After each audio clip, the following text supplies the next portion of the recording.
All right, it's time now to welcome a man who is where I really want to be in life. He's very accomplished as a sports announcer, from the mountaintop of the Olympics in '84 and '96 to working with a professional league here in Las Vegas this past season. Now, this man didn't stop there. His work went on from the mic. He decided to be a published author with children's books, two of which my daughters have and read and they love. And on top of that, he may be really one of the nicest men that you will ever meet. I'm talking about none other than my guy, Mr. Tony Lovitt. How you doing, bud? Great, Brian. Great to be here. Thank you for the kind words. Really appreciate it. No, I mean, when I write these, I mean them truly. They come from the heart. Like, you're one of the nicest guys I've ever met. And we just met probably within like the past year, correct? Yes, sir. At the Thrill Games when you were covering for the Channel 3 at the Thrill Games, for sure. All right. So you've been involved in the Olympics, like I said. And I have to ask everyone this that has been involved with the Olympics. When they come back around, you know, what kind of feeling do you get thinking that you were a part of, the Olympics in '84 and '96? Like, do you get? Well, I'm a huge fan of the Olympic movement. Not to be Pollyanna-ish about the whole thing, but it'd be wonderful if the world got along in general the way they do for the 2 weeks during the Olympiad. And I was privileged to be part of two Olympics, the 1984 Olympics in Los Angeles and the 1996 Olympics in Atlanta, both with indoor volleyball. Yes. So as far as being with the team, I mean, obviously you guys, you win gold in '84. '96, you won gold as well? No, neither U.S. Men or women medaled in 1996. Okay. It was a fabulous experience for me, but nothing to do with the USA teams. No, I got you. I knew that you guys had won gold, and I say you guys because, I mean, you're part of the team, in my opinion. If you're announcing, well, I mean, you just spent a lot of time with them recently, but as far as being with the team, when they won gold in 1984, being that you're from the United States? Oh, yes. Yeah. Well, the reason I asked that, we'll get a little bit long down the line, but you speak more than just one language, so I thought maybe there's a possibility that you might have been like French Canadian or something like that. No, I have French Canadian heritage. My paternal grandmother was from Montreal, and I don't know if that had any influence on me, but in preparation for the 1984 Olympics in Los Angeles, I wanted to be the public address announcer for the event. Yeah. And I was told I couldn't be because whoever did the announcing had to speak English and French. I said, well, I do. And I had to take a test, and some linguists from the IOC, I guess, listened to my pronunciation, and they deemed me worthy of being the public address announcer. So I was given a sheet of announcements, and bonsoir, mesdames et messieurs, nous vous souhaitons la bienvenue au tournoi olympique. Olympique, Très bien. Les équipes qui se rencontreront lors du premier match de la soirée sont l'équipe des États-Unis, de l'Égypte, or whatever countries. But I didn't do a very good job right there. But okay, Mr. Humblebrag. No. I didn't do very good, as I just spoke French to you, and I said très bien. Je m'appelle Brian. Oui. Comment allez-vous? Très bien, merci. Je m'appelle Tony. Yeah, see, I took French in high school like 900 years ago, and that's kind of all I know. Well, they started me in third grade in Denver, and of course, no third grader has any comprehension of how the language might come in a practical sense. Yeah. But even apart from the Olympics, I've used it in, well, certainly in France, but even at Club Meds in Mexico and other places we wouldn't even imagine that French would be heard or understood. So. Okay.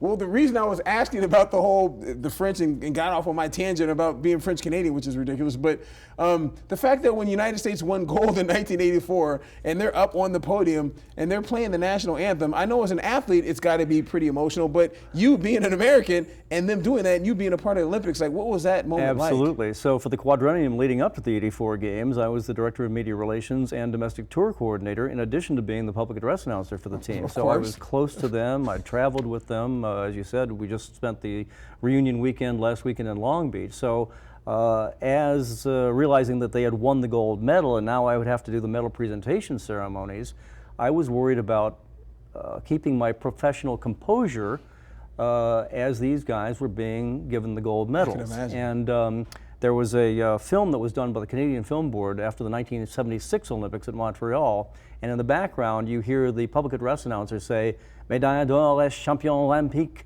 l'équipe de Pologne, because Poland had won the gold medal. They beat the hated Soviets.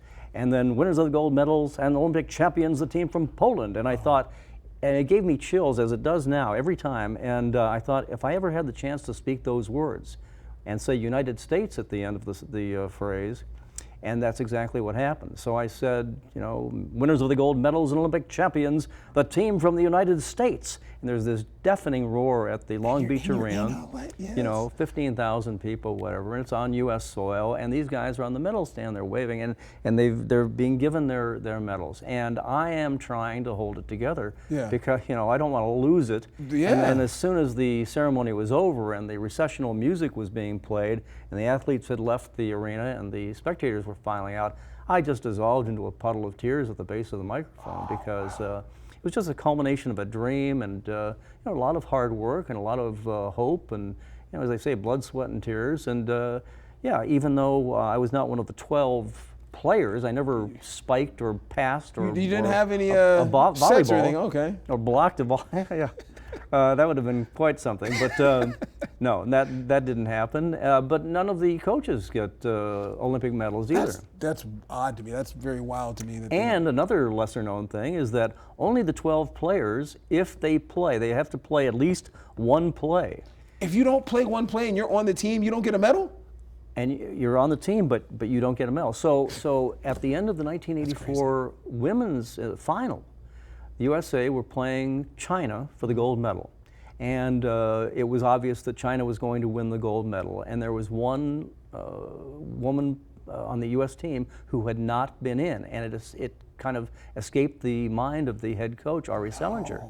And he had to be reminded by officials from the US Volleyball Association, by the way, so-and-so has not played.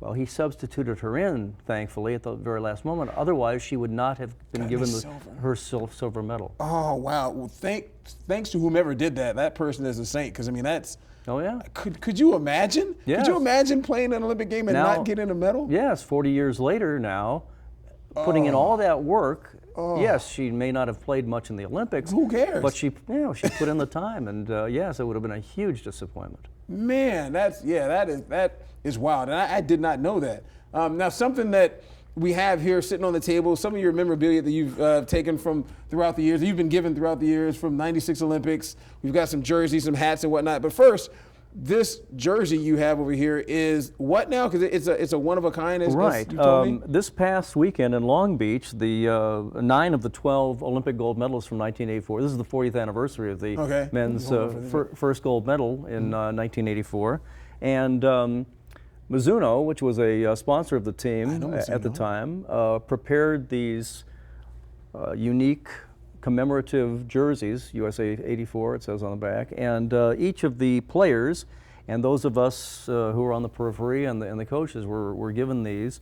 They are commercially available, I'm told, but at the moment there are only a handful of people that have them, and we're given them for their service to the USA team. So I was deeply honored to get this. That's and cool. As I said, I have tremendous memories of both Olympiads that I worked at. And I'm hopeful of working LA 28, because 4 years from now, it goes back to LA. That's so I'm right. hoping to complete the circle, LA, Atlanta, back to LA. And then after that point, they're going to put me out to pasture, I'm afraid. Put you out to pasture, yeah. Anyway, that would be a fantastic kind of come to, go from Go 84. full circle, yeah. Absolutely, Yeah, absolutely. So we also have another jersey here. I think this is pretty cool. If you can kind of explain to people. Yeah, what well, this was one my is. official uniform shirt from the Atlanta Olympics in '96. It came with khaki pants, which I also have, but cannot fit in. Well, thank you for not wearing those. Of course, and I didn't want any buttons flying around the studio.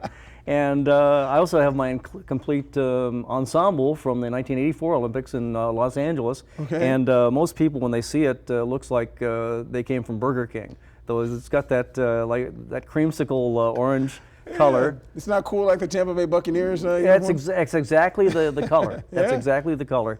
But no, not that cool. And I've got the jacket and the hat and everything. But this is the official Atlanta shirt. So that is the shirt, but that's not what the players wore on the. No. Okay. No. Yeah. No, it's the shirt that everyone that is kind of working the Olympics and what you guys have to wear. All the volunteers Gotcha. wore this in Atlanta. In Los Angeles, there were 3 different uniform ensembles. A bunch of different. There were, and at the initially I saw only one of the iterations, and that was a kind of a turquoise blazer and gray-colored slacks. It was kind of a nice in a tie, and I thought, well, that's, it's all right, But then I got to the place where we're supposed to get the uniform distribution, and that was not what I was supposed to be wearing. I got the Burger King stuff instead. You got the Burger King uniform hat? There was a little cap. But there was a little cap as well. There was a little cap, yeah. Was it a crown? It looked like a jockey cap, kind of, And it was. That's fantastic. It looks ridiculous. So I didn't wear it because we were indoors at the Long Beach Arena, and we didn't have to wear that. This is the official hat from the Atlanta games. Gotcha. There you go. Now see, it looks good on you. No, it does not, sir. But I appreciate that. But at least it's like a Greg Norman looking golf hat. It does. Yeah. But the track and field people who had to be outdoors all the time needed those straw hats, but we were indoors at the Omni. The Omni doesn't even exist anymore. No, it does not. I actually lived in Atlanta. I moved there a few years after the Olympics. I worked at the CNN Center, which is right across the street from Centennial Park. I spent a lot of time there, so I know exactly what you're talking about. As far as you also have, I think these are very cool, a couple of pins. Yeah, this is a commemorative pin from the '84 LA Games, and this is not a replica of the gold medal. It's not a gold medal that you have in your hand right there? Well, it's a copper-colored medal, but it's not the gold medal that was given the athletes at the Games. And then on the flip side, it has the Olympic slogan, Citius, Altius, Fortius, which of course means swifter, higher, faster. Of course that's what that means. I knew that's what it meant. Stronger. Yes. Yeah. But that's, So I really speak only one language, and that's English. I'm fluent enough in French to be understood. You cannot convince me of that, Tony. Sorry. I just heard you speak French. But each team, wherever they come from, whether it's France or Bulgaria or the Soviet Union or China or whatever, their athletes' names have to be pronounced properly. So I made it a point to sit down with the interpreter for each team before the match and go down the roster. Wow. And so I had a kind of an interesting experience with the Chinese women's team in 1996. Their captain's name was La Yawen. It has to be said it's a very lyrical sounding name. In Chinese, there's 4 tones. La Yawen. So you can say Brian or Brian. That's the same word, but it has 2 different meanings if you have a different intonation. Yeah. And you can get in some real trouble if you use the wrong intonation. So when you're introducing the athletes and you say, La Yawen, if they go, that's good. If they're looking around like, is he talking about me? That's not good. So after the Olympics, the interpreter for the Chinese team came up to me, puts his hand on my shoulder, he goes, you Chinese, because apparently my pronunciation of their names was spot on.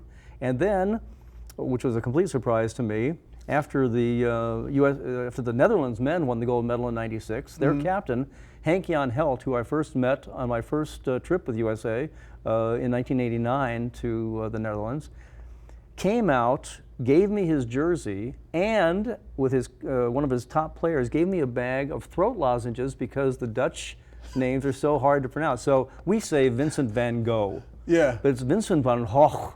There's a lot of haching that goes on in Dutch. Do you need a tissue or anything? Yeah, well, maybe. I hope I didn't, But, yeah. And so when you pronounce those names over a period of time, it does get a little fatiguing on the old vocal cords. But it was so sweet of him to acknowledge that.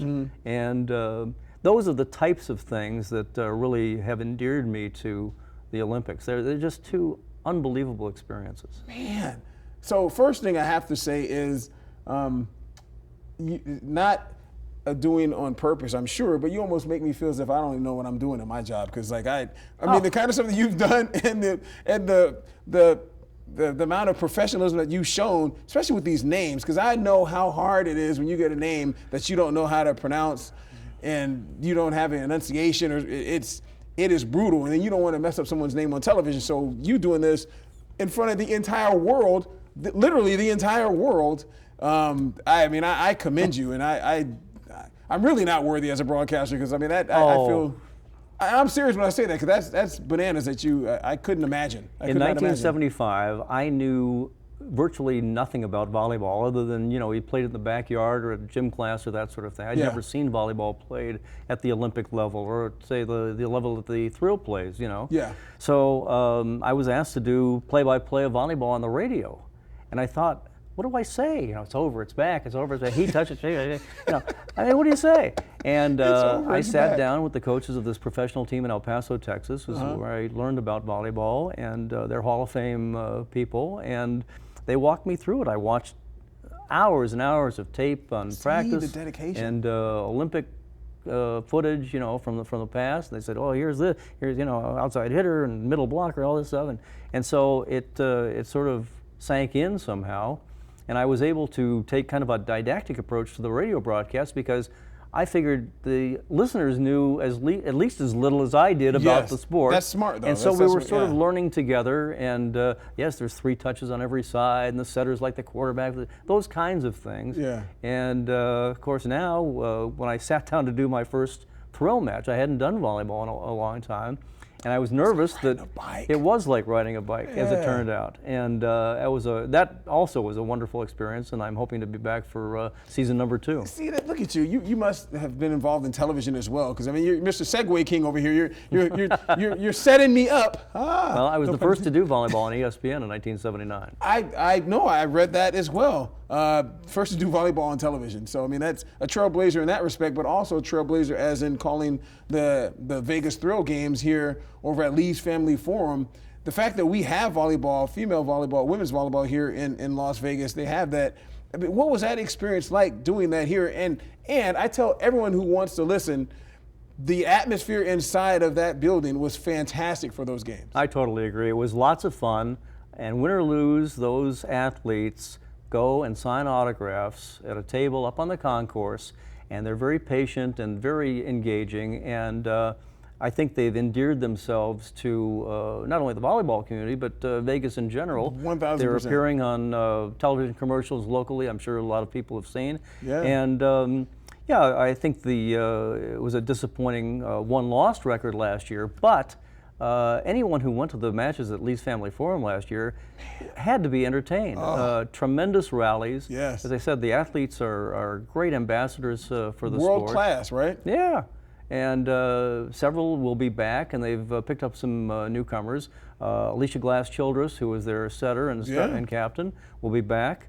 She was named the most inspirational player in the Pro Volleyball Federation. In the whole league? In the whole league after the 2024 season. Wow. She is not only an elite athlete, but she's the mother of 3 young kids. Yes. And so balancing that, has to be Yes. It has to be quite something. Yes, and 3 kids that are going to be professional athletes if they want to be. I mean, her husband's a former NBA player, correct? Yeah, I believe so. Yeah. Josh Childress, I think, is her husband. Yeah.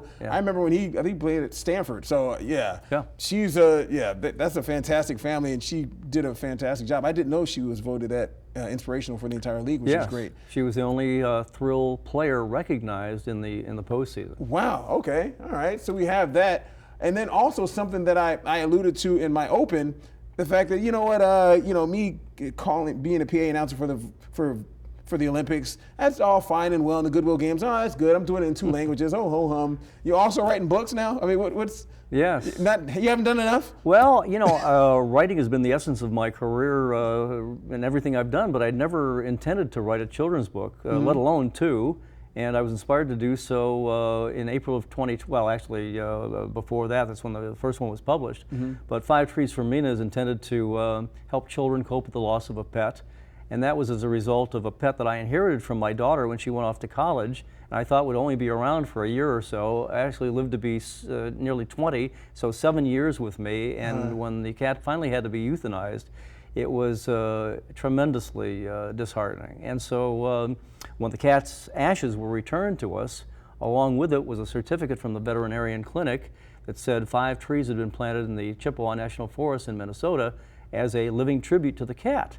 And as an adult, it helped assuage my grief quite a bit. And I was wondering that, I thought that a child's first experience with death usually is a result of a pet. It doesn't matter if it's a bird or a lizard or a parrot. Yes. Or, And I wrote the book with a child in mind.